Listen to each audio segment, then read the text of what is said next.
Assalamualaikum students. Today we are going to start our new chapter which is about algebraic expressions. Chapter number 8, page number is 108. Okay, first is exponents. Look at the following examples. अब यहाँ पे हमारे पास कुछ examples given है. 4 can be written as 2 multiplied by 2 और 2 raised to power 2. Because आप 2 को 2 time multiply करते हो तो हमारे पास क्या आता है 4. It is read as 2 squared और 2 to the power of 2. ठीक है. अब नेक्स्ट क्या है 8 can be written as 2 multiply by 2 multiply by 2 which is equal to 2 raise to power 3. अब आप 2 को जब 3 टाइम मल्टीप्लाई करते हो तो हमारे पास क्या आता है 8 which is read as 2 to the third power or 2 to the power of 3. Alright. Next is 16. 16 is equal to 2 raised to power 4 because आप 2 को जब 4 टाइम मल्टीप्लाई करोगे तो हमारे पास क्या आंसर आएगा 16 which is read as 2 to the fourth power or 2 to the power of 4.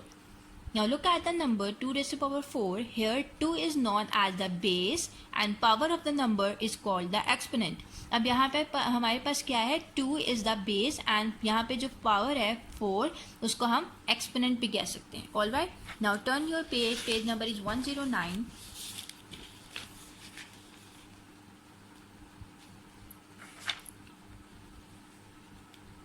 The exponent of a number indicates the number of times a particular number is multiplied by itself. Basically जो exponent होता है ना किसी भी number का वो हमें ये बता रहा होता है कि कितने number of times वो particular number multiply हो रहा है by itself, या फिर in other words the number of times the base occurs as a factor. ठीक है. अब यहाँ पे मेरे पास कुछ एग्जांपल्स गिवन है 3 multiply by 3 multiply by 3 multiply by 3. यहाँ पे मेरे पास 3 4 टाइम्स आ रहा है सो मैं इसको 3 रेज़ पावर 4 की फॉर्म में लिख सकती हूँ. ठीक है. Here 3 is the base and 4 is the exponent. Next is यहाँ पे 5 जो है 5 टाइम्स लाई कर रहा है सो मैंने 5 रेज़ पावर 5 लिख लिया. ठीक है. Here 5 is the base and 5 is the exponent. Now next is y multiply by y multiply by y. यहाँ पे y जो है 3 टाइम्स लाई कर रहा है सो हम लोग लिख सकते हैं इसको y रेज़ टू पावर 3 की फॉर्म में. Here y is the base and 3 is the exponent. ठीक है. Now a multiply by a is equal to a square. ठीक है. यहाँ पे a जो है हमारे पास क्या है base and 2 is the exponent. Now next is 6 raise to power 3. 6 raise to power 3 है मीन्स कि मैं 6 को 3 टाइम मल्टीप्लाई कर सकती हूँ. ठीक है. या 2 रेज़ टू पावर 5 है 2 को मैंने 5 टाइम मल्टीप्लाई करना है. Then x raise to power 4 है so you have to multiply x 4 times. Then y raise to power 2 है सो आपको y को 2 टाइम मल्टीप्लाई करना है. ठीक है. Next is variables, coefficients and constants. What is a variable? A variable is an unknown number represented by a letter. Basically मेरे पास variable क्या है? Variable एक unknown number है जिसको हम किसी भी letter से represent कर सकते हैं. ठीक है. अब वो letter x भी हो सकता है, y भी हो सकता है, z भी हो सकता है. It's up to you जो भी आप letter use करना चाहते हो उस मतलब variable को represent करने के लिए. ठीक है. For example, there are x balls in a bag. Here x is a variable that represents an unknown value. ठीक है. Now look at the expression 2 raised to 2y. Here 2y is equals to 2 multiplied by y. आप 2y को इस form में लिख सकते हो. अब यहाँ पे हम y की डिफरेंट वैल्यूज पुट करेंगे. ठीक है. If y is equals to 2, अगर y हमारे पास 2 है ठीक है then the value of 2y will be, अब y की जगह मैंने 2 पुट किया, 2 multiplied by 2 is equals to क्या आएगा 4. Now next is if y is equals to 3 then the value of 2y will be, अब y की जगह अगर मैं 3 पुट कर दूं तो 2 multiply by 3 is equal to 6 आ रहा है. ठीक है. Hence by changing the value of y in the expression we get different values of 2y. अब आप लोगों ने नोट किया कि जब हम वैल्यू को y की जो वैल्यू को चेंज कर रहे हैं ठीक है इस एक्सप्रेशन में तो हमारे पास डिफरेंट आंसर आ रहे हैं. ठीक है. So by changing the values of y in the expression we get different values of 2y. All right. Now turn your page. Page number is 110. A number that is placed before the variable is called the coefficient. अब वो number जो variable से पहले लाई कर रहा होता है उसको हम कोफिशिएंट कहते हैं. दस इन 2y. अब here y is a variable, उससे पहले जो नंबर लाई कर रहा है हेयर इज 2. ठीक है. सो 2 is the coefficient. It is also called the multiplying factor. Underline these lines. इसको हम मल्टीप्लाइंग फैक्टर भी कहते हैं. ठीक है. जो कोफिशिएंट होता है उसको हम मल्टीप्लाइंग फैक्टर भी कहते हैं. Next is algebraic expressions. A constant is a symbol with a fix numerical value. अब कांस्टेंट हमारे पास एक सिंबल है जी जिसकी फिक्स न्यूमेरिकल वैल्यू होती है, ठीक है। For example 235 101 are constants because इनकी क्या है, fix numerical value. Constants and variables when written together with operators form an algebraic expression. Constant and variables को जब हम लोग एक साथ लिखते हैं विद ऑपरेटर्स, वो हमारे पास एक अलजेब्रिक एक्सप्रेशन बना रहा होता है, ठीक है। An algebraic expression consist of a single term or terms connected by operations of addition and subtraction. अब अलजेब्रिक एक्सप्रेशन में या तो हमारे पास सिंगल टर्म भी हो सकती है, ठीक है, या फिर मोर देन वन टर्म्स भी लाई कर सकती हैं जो कि कनेक्टेड होती हैं by operations of addition and subtraction. For example यहाँ पे मेरे पास कुछ एग्जाम्पल्स गिवन है अलजेब्रिक एक्सप्रेशंस की, लाइक 3x, यहाँ पे मेरे पास सिंगल टर्म है, x माइनस 2y, यहाँ पे हमारे पास टू टर्म्स लाई कर रही है, एक x है और एक 2y, ठीक है। Then x square minus y z plus z x by 3y plus y cube by z minus 6 ax square plus bx plus c are algebraic expressions. These are the examples of algebraic expressions. Now next is terms. An algebraic term is either a numeral, a variable, or a product of a numeral and one or more variables. अब algebraic term में हमारे पास कोई भी numeral value भी हो सकती है, ठीक है, वेरिएबल भी हो सकती है, इन दोनों का प्रोडक्ट भी हो सकता है, ठीक है। जैसा मैंने आपको ऊपर वाली एग्जांपल्स में टर्म्स बताई हैं, लाइक x माइनस 2y में टू टर्म्स हैं x एंड 2y। इसी तरह x square minus y z plus z x में थ्री टर्म्स है x square y z z x. Then x by 3y plus y cube by z में हमारे पास जो है टू टर्म्स है x by 3y and y cube by z, ठीक है। एंड देन ये वाली जो है हमारे पास थर्ड टर्म लाइक करिए विच इज 6। देन एक a x square plus b x plus c है।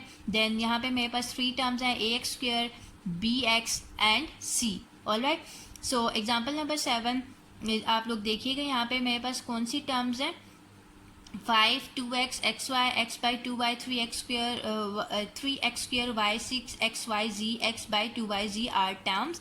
A numeral without any variable is also called a constant, ठीक है। अब कोई भी न्यूमरल है, ठीक है, वो अगर विदाउट वेरिएबल लाई कर रहा है, फॉर एग्जांपल यहाँ पे y है, एक न्यूमेरिकल वैल्यू है, ठीक है, जो कि विदाउट वेरिएबल लाई कर रही है, सो हम इसको एक कांस्टेंट भी कह सकते हैं। For example 5 2 and 3 are constants. All right, next is polynomials. A polynomial is an algebraic expression consisting of one or more terms in each of which the exponent of the variable is zero or a positive integer. अब basically polynomial जो है हमारे पास एक algebraic expression है, ठीक है, जिसमें एक वन टर्म भी हो सकती है, मोर देन वन टर्म्स भी लाई कर सकती हैं, और हर एक टर्म में हमारे पास जो एक्सपोनेंट है वेरिएबल का या तो वो जीरो होगा या फिर कोई भी पॉजिटिव इंटीजर हो सकता है, ठीक है। 10 2 3x x square plus 3x minus 4 1 by 2x 4 minus 2 by 3x cube plus 6x square minus x plus 1 by 4 and 3x square y plus 4xy minus 7y square are polynomials, ठीक है। अब यहाँ पे जितने भी वेरिएबल्स आपको लाई कर रहे हैं, यहाँ पे जो भी पॉलिनोमियल्स की एग्जांपल में गिवन है, ठीक है, लाइक 2 में जो वेरिएबल है, अगर आप x रेज्ड पावर 0 ले लो, आपको पता है किसी भी वेरिएबल या नंबर की पावर जब 0 हो जाती है तो वो इक्वल्स टू 1 होता है, ठीक है। यहाँ पे वेरिएबल की पावर 0 है, यहाँ पे वेरिएबल की पावर 1 है, यहाँ पे वेरिएबल की पावर 2 है, 1 है, यहाँ इस केस में वेरिएबल की पावर 1 है एंड इस केस में वेरिएबल की पावर 0 है, ठीक है। तो आपने देखा कि यहाँ पे जो एक्सपोनेंट्स लाई करें वेरिएबल के, या तो वो 0 है या फिर हमारे पास कोई भी पॉजिटिव इंटीजर हो सकता है, ठीक है। अब आगे जो हमारे पास फर्दर जो टर्म मतलब आगे इस पॉलिनोमियल्स को हम 3 कैटेगरीज में डिवाइड कर सकते हैं, मोनोमियल, ठीक है, बाइनोमियल एंड ट्राइनोमियल, ठीक है। अब what is a monomial? A monomial is a polynomial consisting of a single term, ठीक है। अब मोनोमियल हमारे पास एक पॉलिनोमियल है जिसमें हमारे पास एक सिंगल टर्म होगी। For example 2 3x x square y minus 3xy are monomial. Next is binomial. A binomial is a polynomial consisting of two terms, consisting of two terms. अब बाइनोमियल आपको नेम से पता चल रहा है कि इसमें हमारे पास टू टर्म्स लाई कर रही होंगी, ठीक है।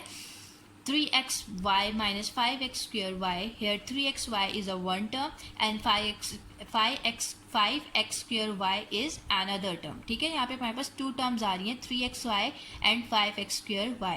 नेक्स्ट 2x प्लस 3y, यहाँ पे हमारे पास टू टर्म्स लाई कर रही हैं, 2x and 3y। Next is are trinomial, is a polynomial consisting of 3 term. अब यहाँ पे ट्राइनोमियल है नेम से ही आपको पता चल रहा है कि 3 टर्म्स यहाँ पे लाई करेंगी, ठीक है, x प्लस वाई माइनस जी। ये मेरे पास एक ट्राइनोमियल है बिकॉज यहाँ पे 3 टर्म्स लाई कर रही हैं x, y एंड z। इसी तरह 2x square minus 3y plus 5, यहाँ पे भी 3 टर्म्स लाई कर रही हैं, सो इट्स अ ट्राइनोमियल। अब look at the table for the summary. अब a हमारे पास क्या है, कांस्टेंट है, ये एक वैल्यू है विदाउट अ वेरिएबल, सो हम ये हमारे पास क्या है, constant. x, y, z are variables, plus minus are operators, 5x plus 7y plus z are algebraic expressions, 10 algebraic expression, ठीक है, बिकॉज a की expression given है यहाँ पे। Now 10 5x 3a square b are terms, and 4 5y 7b plus 9y square 5xy plus 8 minus 3a square are polynomials, ठीक है। सो अगर आपके पास अगर किसी भी अलजेब्रिक एक्सप्रेशन की एग्जांपल आपको लिखनी हो तो आप ये एग्जांपल भी लिख सकते हो, पॉलिनोमियल्स की ये एग्जांपल्स भी लिख सकते हो। Alright, now turn your page number 111, arranging polynomials in increasing and decreasing order. अब जब भी आपने पॉलिनोमियल को इंक्रीजिंग ऑर्डर में लिखना है या डिक्रीजिंग ऑर्डर में लिखना है तो आपने उस पर्टिकुलर वेरिएबल की सबसे पहले तो डिग्री देखनी है, ठीक है, और आपने जो है मतलब वेरिएबल के एक्सपोनेंट्स को ऑर्डर में लिखना होगा, ठीक है। फॉर एग्जांपल यहाँ पे दो एक्सप्रेशंस गिवन है हमारे पास, अलजेब्रिक एक्सप्रेशंस, और हमने इसको इंक्रीजिंग एंड डिक्रीजिंग ऑर्डर में अरेंज करना है। अब एक्सप्रेशन, फर्स्ट एक्सप्रेशन क्या है, x plus 2x square plus 5। अब इसका इंक्रीजिंग ऑर्डर क्या होगा, आपने जो है वेरिएबल के एक्सपोनेंट्स को देखना है कि वो इंक्रीजिंग ऑर्डर में लाई कर रहे हो। अब यहाँ पे x वेरिएबल है, उसका एक्सपोनेंट क्या होगा, 0, क्योंकि यहाँ पे वेरिएबल लाई नहीं कर रहा, ठीक है। देन यहाँ पे वेरिएबल की पावर क्या है, 1, एक्सपोनेंट क्या है, 1। यहाँ पे x की पावर क्या है, 2, एक्सपोनेंट क्या है, 2। सो आपने देखा कि उस वेरिएबल x के जो एक्सपोनेंट्स हैं वो इंक्रीजिंग ऑर्डर में लाई करें। यहाँ पे x की पावर 0 थी, यहाँ पे 1, यहाँ पे 2। और डिक्रीजिंग ऑर्डर क्या होगा, 2x square plus x plus 5।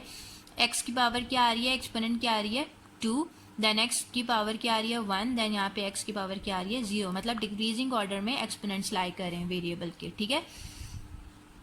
Then next expression क्या है, minus a b square plus a cube plus 3 plus 2a square b. यहाँ पे मैंने with respect to a variable arrange करना है, ठीक है। इंक्रीजिंग ऑर्डर क्या हो गया, आपने एक्सपोनेंट्स को इंक्रीजिंग ऑर्डर में लिखना है जो a के एक्सपोनेंट्स हैं, ठीक है। यहाँ पे a की पावर क्या होगी, 0, यहाँ पे a की पावर 1 है, यहाँ पे a की पावर 2 है, सो एंड यहाँ पे a की पावर क्या है, 3। सो 0 1 2 3 आपने देखा कि एक्सपोनेंट्स इंक्रीजिंग ऑर्डर में लाई करें। नेक्स्ट डिक्रीजिंग ऑर्डर क्या है, a cube plus 2a square b minus a b square plus 3। यहाँ पे a की पावर क्या है, 3, यहाँ पे a की पावर 2, यहाँ की पावर 1 एंड यहाँ पे a की पावर 0 है। सो आपने देखा है कि यहाँ पे एक्सपोनेंट्स क्या डिक्रीजिंग ऑर्डर में लाई कर रहे हैं, ठीक है। सो आपने इस तरह अपने पॉलिनोमियल्स को इंक्रीजिंग या एंड डिक्रीजिंग ऑर्डर में अरेंज करना है, ठीक है। Next is like and unlike terms. Terms consisting the same variables and the same corresponding exponents are known as like term. Okay, अब वो टर्म्स जिसमें same variables and same corresponding exponents होंगे उनको हम लाइक टर्म्स बोलेंगे, and those having different variables or the same variables but different corresponding exponents are called unlike terms. अब वो variables या तो वो सेम वेरिएबल्स भी हो सकते हैं या वो डिफरेंट वेरिएबल्स भी हो सकते हैं विद डिफरेंट कॉरेस्पॉन्डिंग एक्सपोनेंट्स, उनको हम अनलाइक टर्म्स कहेंगे, ठीक है। For example 3x square y minus 1/2x square y are like terms, because आप यहाँ पे वेरिएबल्स देख रहे हो कि सेम वेरिएबल्स हैं और उनकी कॉरेस्पॉन्डिंग जो एक्सपोनेंट्स हैं वो भी मेरे पास सेम ही आ रही है। मतलब x स्क्वायर है, x यहाँ पे वेरिएबल x था, इस दोनों वेरिएबल्स x की जो पावर है वो क्या है, 2। अब y वेरिएबल था, y दोनों y की पावर आप देख लो क्या है, 1। So both these terms are like terms. इसी तरह xy cube minus 5xy cube 1/4xy cube and minus xy cube are also like terms, ठीक है। अब but 2xy 2zx x square are unlike term, because आप यहाँ पे देख रहे हो यहाँ पे x की पावर 1 है, यहाँ पे भी x की पावर 1 है, बट यहाँ पे x की पावर क्या है, 2 है। सो ये मेरे पास क्या होगी, अनलाइक टर्म। जिस तरह यहाँ पे y की पावर 1 है और यहाँ पे तो y है ही नहीं, तो y की पावर 0 ही और यहाँ पे भी y की पावर 0 ही। सो आपने देखा कि वेरिएबल्स भी एक तो डिफरेंट है और उनकी कॉरेस्पॉन्डिंग जो एक्सपोनेंट्स हैं वो भी मेरे पास डिफरेंट है, ठीक है। अब यहाँ पे एक्स वाई वेरिएबल था, यहाँ पे जेड एक्स था, यहाँ पे एक्स स्क्र था। So all these terms are unlike terms. इसी तरह 1/2 x square y cube, 3x square y 4 and 2/5 y square are also unlike term because इसके डिफरेंट कॉरिस्पॉन्डिंग एक्सपोनेंट्स लाई करें। So all these terms are unlike terms. अब addition of algebraic expressions, आप किसी भी algebraic expressions को add कैसे करते हो? An algebraic expression contains like and unlike terms. To add algebraic expressions, arrange the like terms vertically and then add. अब किसी भी अलजेब्रिक एक्सप्रेशन में आपको पता है लाइक टर्म्स भी हो सकती हैं, अनलाइक टर्म्स भी हो सकती है। अब अलजेब्रिक एक्सप्रेशन को आप ऐड कैसे करते हो? आपने लाइक टर्म्स को वर्टिकली अरेंज करना होता है, देन उसको आप ऐड कर लेते हो, ठीक है। फॉर एग्जांपल यहाँ पे 2x square minus 4x square minus 3x plus 5 plus 4x square plus x square minus x plus 3। अब इसको हॉरिजॉन्टली भी सॉल्व कर सकते हो या वर्टिकली भी सॉल्व कर सकते हो, इट्स अप टू यू, ठीक है। आपने दोनों का ऐड करना है, ब्रैकेट्स ओपन की, ठीक है। एक्स वाली टर्म, एक्स क्यूब वाली टर्म से इकट्ठी कर ली, एक्स स्क्वायर वाली टर्म से इकट्ठी कर ली, एक्स वाली इकट्ठी कर ली एंड कांस्टेंट टर्म से इकट्ठी कर लिया, ठीक है। देन आपने क्या किया, वेरिएबल लिख लिया और ब्रैकेट्स के अंदर आपने उसके कोएफिशिएंट्स लिख लिए, ठीक है। 2 + 4 और वेरिएबल एक है x cube. Then x square variable है, उसके कोफिशिएंट्स क्या है, -4 + 1। देन एक्स वेरिएबल है, उसके कोफिशिएंट्स क्या है, -3 -1 एंड देन यहाँ पे मेरे पास कॉन्स्टेंट्स आ रहे हैं। 2 + 4 6x क्यूब माइनस प्लस आपके पास क्या होता है माइनस, सो 4 - 1 = 3 एंड आपके पास जो लार्जर वैल्यू होती है ना उसकी आपने मतलब सिंबल या साइन यूज़ करना होता है। यहाँ पे लार्जर वैल्यू क्या है, ग्रेटर वैल्यू क्या है 4 और इसका साइन क्या है माइनस, तो -3x square. Then minus minus plus होता है, 3 + 1 = 4 एंड यहाँ पे ग्रेटर वैल्यू क्या है -3, तो उसके साथ साइन जो है क्या है माइनस। सो मैंने माइनस पुट कर लिया, -4x आ रहा है प्लस 5 + 3 = 8। अब आप इसको vertical arrange, this is a horizontal method and this is a vertical method, ठीक है। अब उसको आप वर्टिकली अरेंज करके भी सॉल्व कर सकते हो। 5 + 3 = 8, माइनस माइनस प्लस होता है तो 3 + 1 = 4 है। यहाँ पे मेरे पास जो ग्रेटर वैल्यू है क्या है 3, उसका साइन क्या है माइनस। अब हमेशा जो ग्रेटर वैल्यू होती है ना उसका साइन पुट करते हो। Then 4x square, x square plus minus minus होता है, 4 - 1 = 3 एंड ग्रेटर वैल्यू क्या है -4, उसके साथ साइन क्या है minus. Then plus plus plus 4 + 2 = 6x cube. All right, so this is your answer. आप इस तरह अलजेब्रिक एक्सप्रेशंस को ऐड कर सकते हो। Now ten your page number 102 112 subtraction of algebraic expressions. आप किस तरह आप किसी भी अलजेब्रिक एक्सप्रेशंस को सब्ट्रैक्ट करते हो? आपने सबसे पहले वर्टिकली अरेंज कर लिया, ठीक है। आपने उसके साइन चेंज करने हैं जो सेकेंड एक्सप्रेशंस में आ रहे होंगे। प्लस का साइन माइनस में कन्वर्ट हो गया, प्लस का साइन माइनस में कन्वर्ट हो जाएगा, जो प्लस के साइन होगी वो माइनस में कन्वर्ट हो जाएंगे, जो माइनस वाले साइन है वो प्लस में कन्वर्ट हो जाएंगे, ठीक है। प्लस का साइन माइनस में कन्वर्ट हो गया, यहाँ पे भी प्लस का साइन है वो नेगेटिव में कन्वर्ट हो गया। देन माइनस साइन है उसको प्लस में कन्वर्ट कर लिया, यहाँ पे प्लस साइन है जिसके साथ कोई भी साइन नहीं होता उसके साथ ओबियसली प्लस साइन ही होगा, वो भी नेगेटिव में कन्वर्ट हो गया, ठीक है। अब बी सी जो टर्म थी ना उसके साथ अब ये साइन नेगेटिव का है। सी स्क्वायर जो टर्म थी उसके साथ अब ये नेगेटिव साइन है। बी स्क्वायर जो टर्म थी अब इसके साथ ये प्लस साइन है। ए स्क्वायर जो टर्म थी अब उसके साथ ये माइनस साइन है, ठीक है। अब माइनस माइनस क्या होगा प्लस, सो मैंने इन दोनों टर्म्स को ऐड अप किया तो 3bc आ रही है। यहाँ पे ग्रेटर वैल्यू क्या है 2, उसका साइन क्या है माइनस, तो मैंने माइनस पुट कर दिया, ठीक है। Next is minus minus plus, so 1 + 1 = 2c square हो गया और यहाँ पे आप नेगेटिव साइन ही पुट करोगे। देन प्लस प्लस क्या होता है plus 1 + 1 2b square and sign आपका क्या आएगा plus, and then plus minus minus, तो 2 - 1 = 1 एंड यहाँ पे ग्रेटर वैल्यू क्या है 2 और उसके साथ साइन क्या है plus. So a² + 2b² - 2c² - 3bc is the required answer. ना एग्जाम्पल नंबर 11, यहाँ पे मेरे पास x की वैल्यू गिवन है, y की वैल्यू गिवन है, z की वैल्यू गिवन है और मुझे x + y + z पुट कर फाइंड आउट करना है, ठीक है। x की वैल्यू पुट कर दी, प्लस y की वैल्यू पुट कर दी, माइनस z की वैल्यू पुट कर दी, ठीक है। अब आपने a वाली टर्म्स इकट्ठी कर ली, b वाली टर्म्स इकट्ठी कर ली एंड देन c वाली टर्म एक साथ इकट्ठी आप लोगों ने लिख ली, ठीक है।